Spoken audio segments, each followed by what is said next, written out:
बिस्मिल्लाहिर्रहमानिर्रहीम। अस्सलाम वालेकुम स्टूडेंट्स। आज ये 9th जूनियर का आपका पीएस का लेक्चर हो रहा है और आज हमने जो टॉपिक डिस्कस करना है वो चैप्टर 2 में है और पेज नंबर है 25-26। ठीक है, और जो हमारा टॉपिक है वो है करारदादे लाहौर। आप में से किसी को करारदादे लाहौर के बारे में कुछ पता है? आप लोग 8th क्लास में पढ़ आ चुके हैं, हिस्ट्री की बुक में था आपका।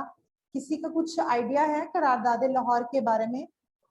Yes teacher. करारदादे लाहौर में कायद-ए-आज़म ने मुतालबा पेश किया था ना कि हमें एक अलग रियासत चाहिए, और उन्होंने ये पेश किया था, मतलब कि 22 मार्च से स्टार्ट हुआ था, तो 23 मार्च 1940 को करारदादे लाहौर मंजूर हो गई थी।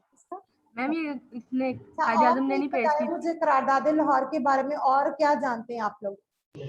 टीचर उसमें पाकिस्तान के तस्वुर का उन्होंने दिया, आइडिया दिया था। उन्होंने कहा, करारदाद में ये पेश किया था कि मुसलमानों को अपने लिए एक अलग वतन चाहिए। जो पाकिस्तान के बारे में आइडिया मिला था। ठीक है, अच्छा उबैद आप बताओ, आप क्या जानते हो इसके बारे में? मैम ये कायद-ए-आज़म ने नहीं पेश की थी, मौलवी फजलुल हक ने पेश की थी, और इसमें मौलवी खलीकुल ज़मान, मौलाना ज़फ़र अली खान इसके अरकान थे, और इसमें उन्होंने फैसला किया था कि मुसलमानों में अक़लियत तो मुसलमान रियासत बनेगी, और जो मुसलमानों की सोची समझी राय है ना उसके मुताबिक हिंदुस्तान को 2 हिस्सों में तकसीम किया जाएगा, और जो अक़लियत है उनको मौसर नुमाइंदगी दी जाएगी। अच्छा अली खालिद आप बताओ। टीचर इसमें मौलवी फजलुल हक ने ना मुस्लिम लीग के सामने मंटो पार्क में इन्होंने मुतालबा पेश किया था कि हमें मुसलमानों के लिए एक अलहदा रियासत होनी चाहिए, और ये चंद जगहों को मिला के एक पाकिस्तान अलहदा मुल्क बनाया जाए। सही। अच्छा उसके महद जावेद आप बताएं, आप क्या जानते हो करारदादे लाहौर के बारे में? महद जावेद।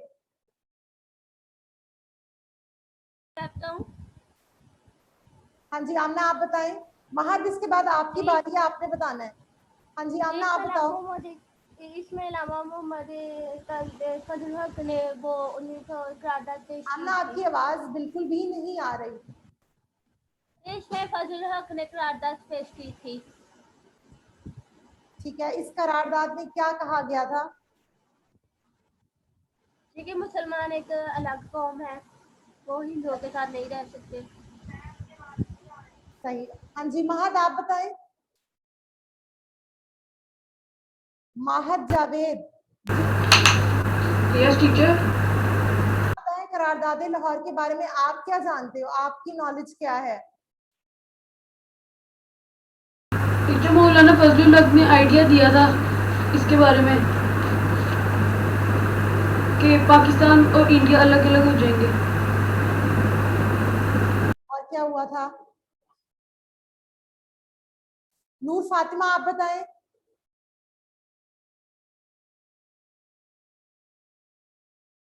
नूर फातिमा आप बताओ बेटा, क्या है करारदादे लाहौर, क्या है इसके बारे में आपकी नॉलेज क्या कहती है?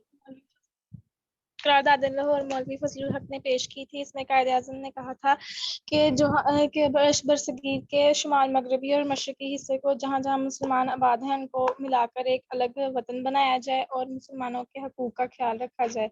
ये वतन इसलिए उन्होंने इस वतन का इसलिए तस्वुर दिया था कि मुसलमान अपने सियासी ज़िंदगी, अपनी इस्लामी ज़िंदगी को तहफ़्फ़ुज़ में रख सके और उनके मुताबिक अपनी ज़िंदगी जी सके। वेरी गुड नूर फातिमा, सबसे बेस्ट है वो नूर फातिमा ने बताया है कि जो करारदादे लाहौर का जो मकसद क्या था वो जो है वो नूर ने बताया। वेरी गुड नूर।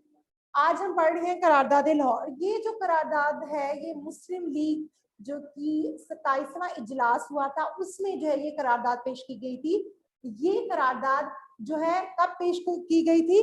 23 मार्च 1940 को। इसीलिए हम 23 मार्च है उस दिन हम रेजोल्यूशन क्या मनाते हैं, अपना रेजोल्यूशन डे मनाते हैं कि इस दिन जो है पाकिस्तान के बारे में करारदाद मंजूर हुई थी और एक मुतफिका फैसला किया गया था कि हमने एक अलहदा रियासत के क़याम जो है वो उसको अमल में लेकर आना है। जैसे कि मैंने आपको बताया ये करारदाद जो है वो मुस्लिम लीग का 27वां इजलास हुआ था जो कि लाहौर में हुआ था, मंटो पार्क, इकबाल पार्क जहाँ पे मीनारे पाकिस्तान है वहां पे ये जो है इजलास मुनक्किद किया गया था और इसकी जो सदारत थी वो किसने की थी? कायदे आजम मोहम्मद अली जिन्ना ने 23 मार्च 1940 को जो है ये करारदाद लाहौर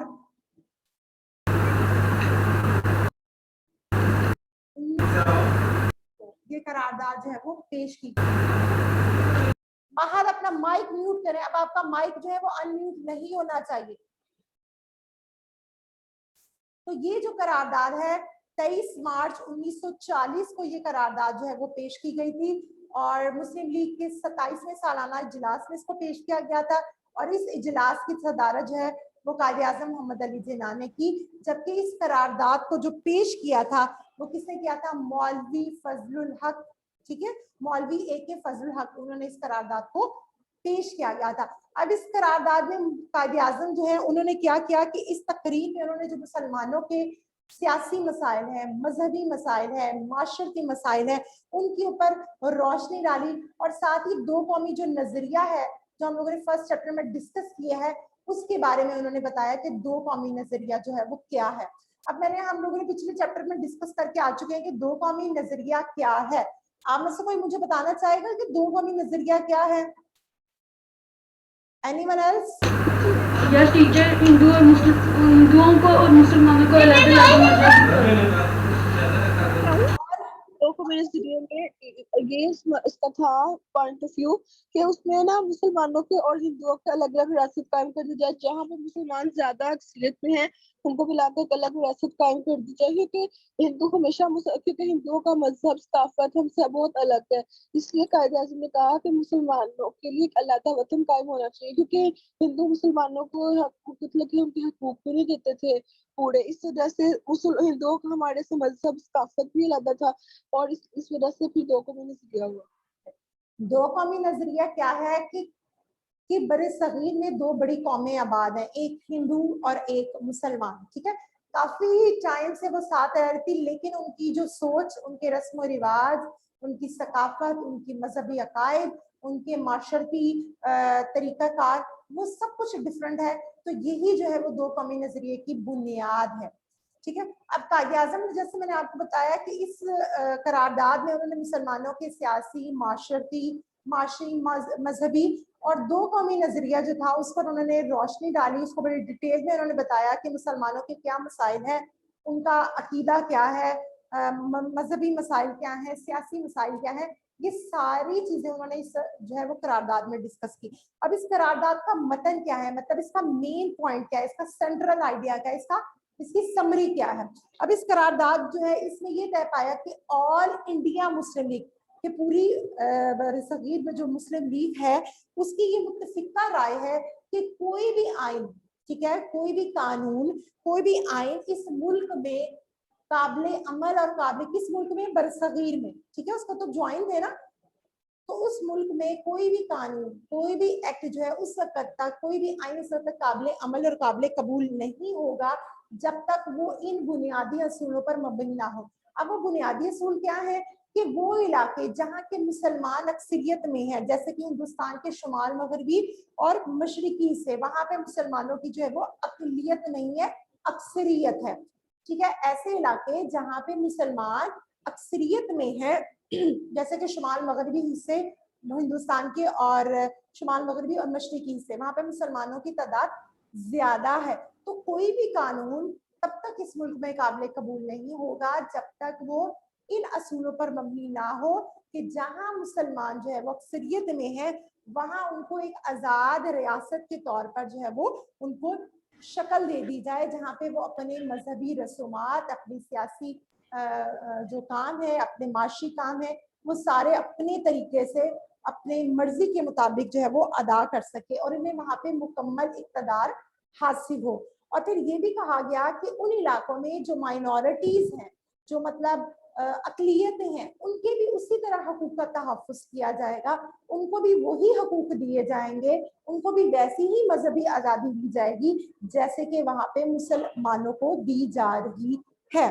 इसके बाद उन्होंने कहा कि जहाँ मुसलमान अक़लियत में है, ठीक है, जिन इलाकों में मुसलमान जो है वो माइनॉरिटीज में है, वहां पर मुसलमानों के हकूक की, मुसलमानों के मजहबी रवायात की मुसलमानों की सकाफत की, उनके माशी जो मुतालबात हैं, सियासी मुतालबात है, उनकी भी वहां पे भी उनको उनके हकूक का, उनकी उन चीजों का पूरा पूरा ख्याल रखा जाएगा।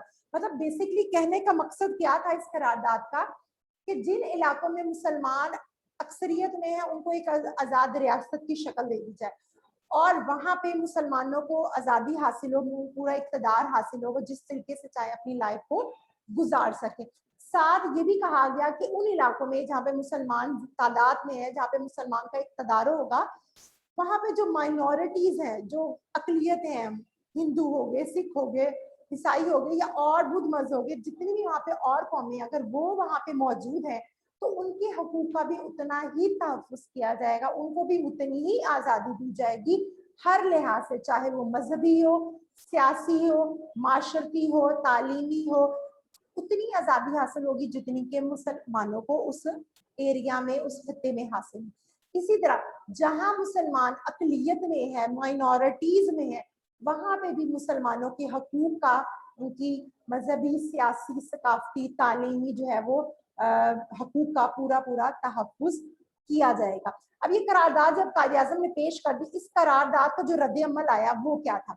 इस करारदाद का रद्द अमल ये आया कि गांधी ने और जो है कांग्रेस ने, उसने इस जो करारदाद है इसको उन्होंने मंजूर ना किया, इसकी उन्होंने भरपूर मुखालफत की, ठीक है। और बरतानवी जो प्रेस है, ठीक है, जो इंग्लैंड का, उन्होंने इस करारदाद के बाद इस करारदाद को जिना का पाकिस्तान का उन्होंने लक़ब दे दिया, या जिना का पाकिस्तान का उन्होंने इसको खिताब दे दिया इस करारदाद को, कि ये जो करारदाद है, इसको जो मतन है, जो इसका सेंट्रल पॉइंट है, इसमें जो समरी बताई गई है, उससे उनको ये अंदाजा हुआ कि मुसलमान जो है अब अपने एक अलहदा वतन के लिए कोशा है और उस वतन को हासिल करने के लिए उन्होंने एक डायरेक्शन बना लिया जिसमें वो चल रहे हैं और वो जो है इस डायरेक्शन पर चलकर इस मुल्क को एक अलहदा खिता हासिल कर लेंगे। इसीलिए बरतानवी प्रेस ने इसको जिना का पाकिस्तान का नाम दिया। उसके बाद जो है इस करारदाद के सिर्फ 7 साल बाद, जैसे कि आपको बताया कि ये करारदाद 23 मार्च 1940 को मंजूर की गई। इस करारदाद के तकरीबन 7 साल के बाद, जो कि बहुत ही मुख्तसर अरसा है, उस 7 साल के बाद जो है वो मुसलमान जो है उन्होंने भरपूर कोशिशें की और एक खूबसूरत मुल्क जिसे हम इस्लामी जमहूरिया पाकिस्तान कहते हैं, जहाँ पे आज आप और हम सब रह रहे हैं और अपनी मर्जी के मुताबिक जिंदगी गुजार रहे हैं, ये एक खूबसूरत जो है वो खिता हमें नसीब हुआ, ठीक है।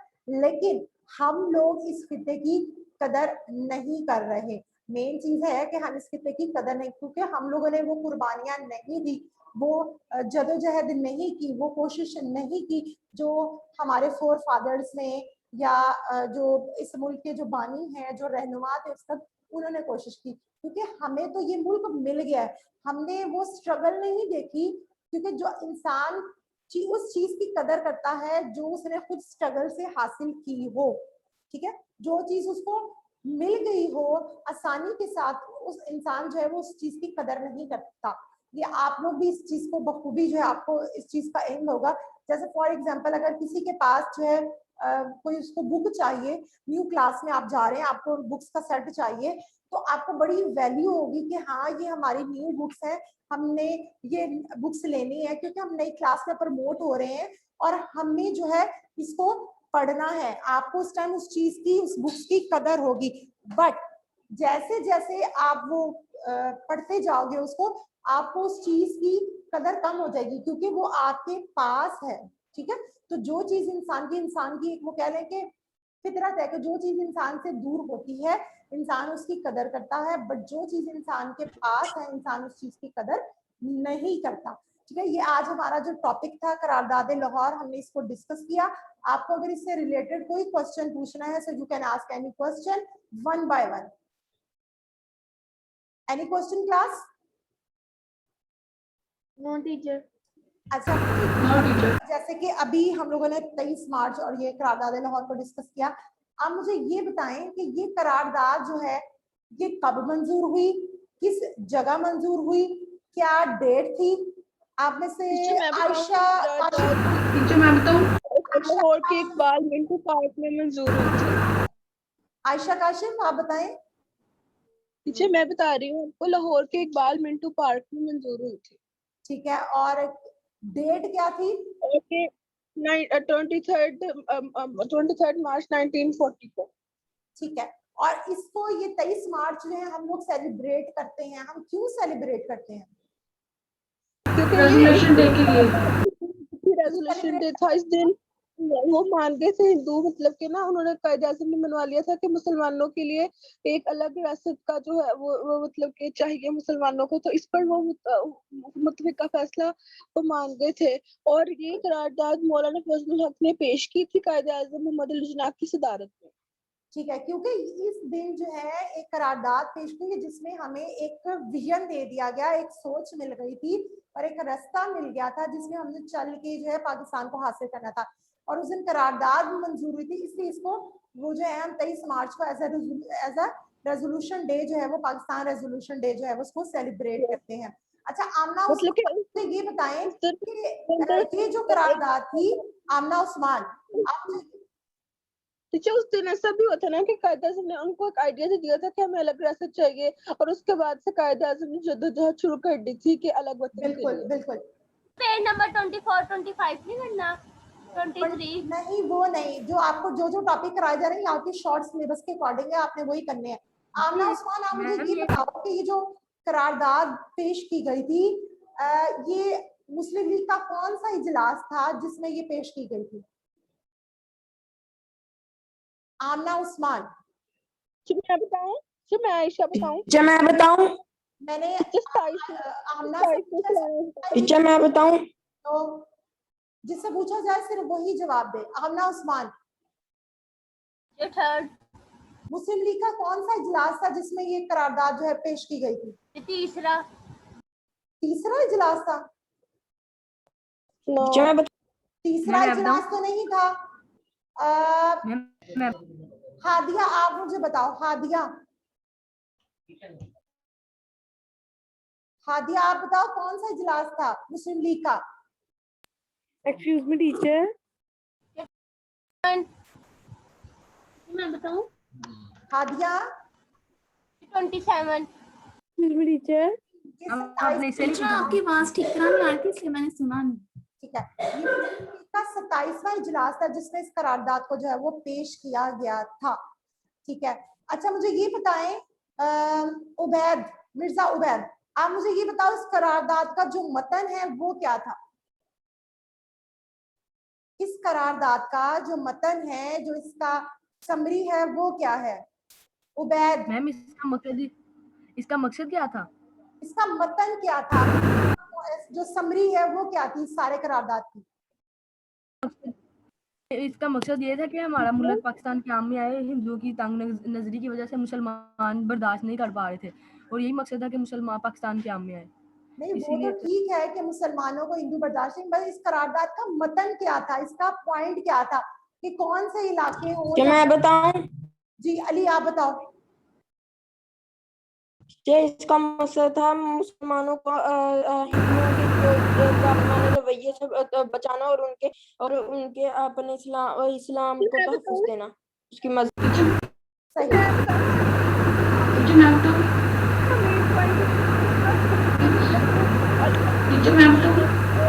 अलग मुसलमानों की अलग रियासत कायम कर दी जाए और इलाके थे शुमाल मगरिबी की टीचर, बस इसका ये था कि अलग वतन चाहिए था और शुमाल मशरकी और मगरिबी हिस्से में, मतलब कि उन्होंने कहा था ना कि जहाँ मुसलमान ज्यादा आबाद है वहां पर एक अलग रियासत कायम कर दी जाए।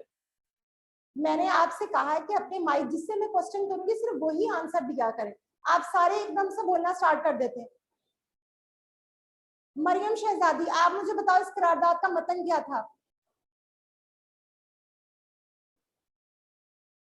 मरियम शहजादी।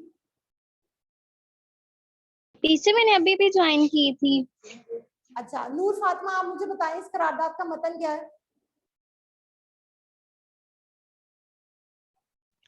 करारदाद का मतलब ये था कि जहाँ मुसलमान अक्सरियत में है, मसलन जैसे बरसगीर के शुमाल मगरबी और शुमाल मशरकी हिस्से, वहाँ पे मुसलमानों की उनको लेकर एक अलग रियासत कायम की जाए, क्योंकि मुसलमानों के हकूक हिंदू और अंग्रेज़ों ने दबा रखे थे, इसलिए कायदे आज़म ने इस अलग वतन का मुतालबा किया था ताकि मुसलमानों को इस्लामी ज़िंदगी और सियासी ज़िंदगी तमाम तसव्वुरात महफूज रहें। और अक़लियतों के बारे में क्या कहा गया था, ये मुझे बताएगा रोशाने, आप बताएं अक़लियतों के हकूक़ के बारे में क्या बात की गई थी इस करारदाद में। रोशाने। टीचर एक मिनट का क्वेश्चन रिपीट कर दें। टीचर मैं बताऊं? रोशाने, आप बताएं कि इस करारदाद में अक़लियतों के बारे में क्या कहा गया था। टीचर इस करारदाद में कहा था कि अक़लियत जो है उनको मौसर नुमाइंदगी दी जाएगी, उनके तहफ़्फ़ुज़ का पूरा ख्याल रखा जाएगा। सही। उन्होंने कहा कि जिन इलाकों में मुसलमान जो है वो जो जहाँ पे जिन इलाकों में मुसलमानों की हुकूमत है होगी, वहां पे अगर जो माइनॉरिटीज हैं, जो अक़लियतें हैं, उनको उसी तरह के हकूक दिए जाएंगे जैसे कि मुसलमानों को दिए जा रहे हैं। और जहाँ पे मुसलमान अक़लियत में है वहां पे मुसलमानों के भी हकूक का तहफ़्फ़ुज़ किया जाएगा। अच्छा, मुझे ये बताएं कि इस करारदाद पर जो कांग्रेस है उसका रद्द-ए-अमल क्या था। हादिया, आप बताओ मुझे।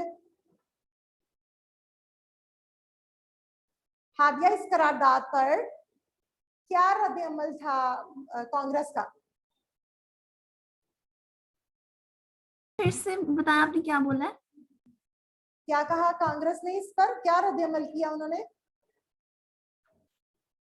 एक्चुअली ना वो नेटवर्क में जरा इशू आ रहा है, इसलिए आपकी आवाज मुझे क्लियर नहीं आ रही। और कोई बताना। हुरिया, आप बताओ। हुरिया जब्बार, आप बताएं कि इस करारदाद पर कांग्रेस का रद्द-ए-अमल कैसा था।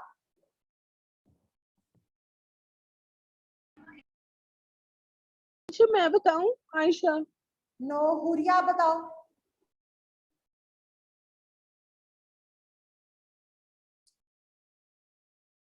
गर्ल्स, आप लोग बिल्कुल भी पार्टिसिपेट नहीं कर रही। सिर्फ 2-3 जो लड़कियां हैं वही एक आयशा काशिफ है, एक उसके अलावा रुशाने है, वो पार्टिसिपेट कर लेती है, या 2-3 लड़कियां, बाकी सारी कोई लड़की जो है वो पार्टिसिपेट नहीं करती। टीचर क्या क्वेश्चन किया था? मैंने आपसे पूछा कि इस करारदाद का रद्द-ए-अमल जो है वो क्या था कांग्रेस की तरफ से। टीचर मैं नेक्स्ट इशू था इसलिए मैंने आपका लेक्चर सुना नहीं। क्या कहा आपने। कांग्रेस ने क्या रद्द-ए-अमल किया था।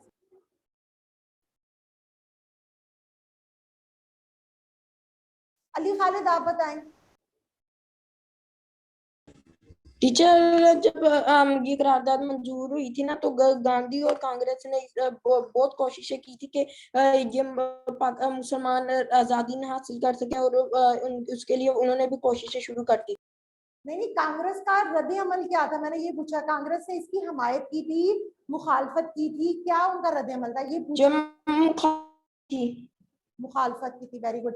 अच्छा, और बरतानवी जो प्रेस है उसने इस करारदाद को एक टाइटल दिया था, वो क्या था। उबैद, आप बताएं मुझे। मैम जिनाह रहमतुल्लाह अलैह। क्या कहा, इस करारदाद को क्या टाइटल दिया था उन्होंने। मैम इसको जिनाह रहमतुल्लाह अलैह का पाकिस्तान करारदाद दी। उन्होंने इस करारदाद को जिनाह का जो पाकिस्तान है वो करार दिया था। ठीक है। और स्टूडेंट, आपको इससे रिलेटेड कोई क्वेश्चन पूछना है, कुछ कंफ्यूजन है, so you can ask any question, but one by one.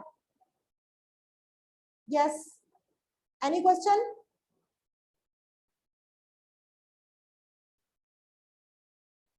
Teacher, वहदतें क्या होता है। क्या वहदतें। वहादतें, जैसे कि वहादत कहते हैं कुछ लोगों का ना ग्रुप हो जो एक ही मकसद के लिए हो, या एक ही कहने के इलाके से ताल्लुक रखते हो, या एक ही उनका मजहब हो, उसको कहते हैं। एक ही लड़ी में पिरो जाएं, बिल्कुल इकट्ठे हो जाएं, ग्रुप बना लें। और किसी को कुछ पूछना है। No ma'am, thank you. अच्छा, और कल का लेक्चर सबने उसको घर में बैठ के तैयार किया था, जो कल मैंने कायदे-ए-आज़म के 14 नकात को डिस्कस किया था हम लोगों ने। मैम यस किया था।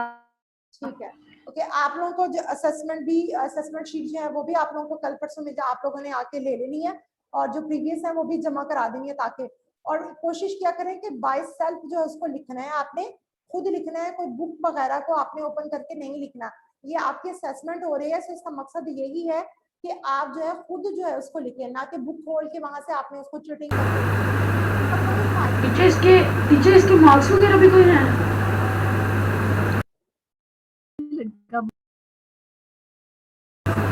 टीचर इसके मार्क्स वगैरह भी कोई हैं असेसमेंट के?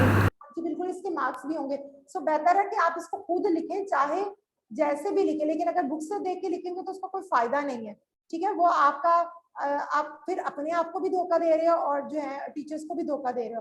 सो जैसा भी आप लोगों ने प्रिपेयर किया, आप कोशिश करें कि उसको बाय सेल्फ लिखें, बुक से देख के ना लिखें, ताकि वो आपकी असेसमेंट हो जाए, ठीक है। अगर आप बुक से देख के लिखोगे वो आपकी असेसमेंट नहीं है, ठीक है। ओके स्टूडेंट, कल इंशाल्लाह हम दोबारा मिलते हैं और अगला टॉपिक डिस्कस करते हैं। अल्लाह हाफिज। टीचर ये लिखना है। अल्लाह हाफिज।